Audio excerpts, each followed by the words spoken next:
বাংলাদেশের সবচেয়ে ধনী মুসা বিন শমসের কতটা ধনী তার জীবন ব্যবস্থাই তা বলে দেয়। তাকে প্রিন্স মুসা নামে ডাকা হয়। ১৯৪৫ সালের ১৫ অক্টোবর ফরিদপুরে জন্মগ্রহণ করেছেন। তিনি ডেটকো গ্রুপের চেয়ারম্যান।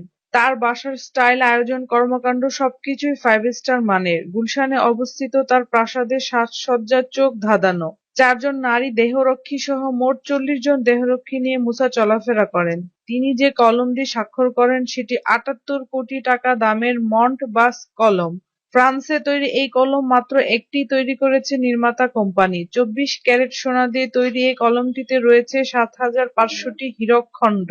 তিনি যে ঘড়ি ব্যবহার করেন সেটি রোলেক্সের ৪০ কোটি টাকা দামের ঘড়ি। এই বিশেষ ঘড়ি মাত্র একটিই তৈরি করেছে কোম্পানি। এই মূল্যবান ঘড়িটি তৈরি করা হয়েছিল ২৭ মাসেরও বেশি সময় ধরে। তিনি কয়েকটি আংটি ব্যবহার করেন, তার মধ্যে ১৬ ক্যারেটের একটি রুবি, যার দাম ৮ কোটি টাকা। তার পরনের স্যুটগুলো স্বর্ণ সুতা খচিত। কখনো তাকে এক স্যুট পরিহিত অবস্থায় দুইবার দেখা যায় না। প্রতিটি স্যুটের দাম ৫ থেকে ৬ লাখ টাকা, যা শুধুমাত্র তার জন্যই তৈরি করা হয়।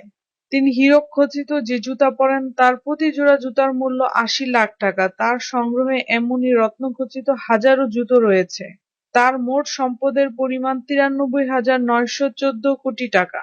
যদি ভিডিওটি ভালো লাগে তাহলে লাইক করতে ভুলবেন না। ধন্যবাদ।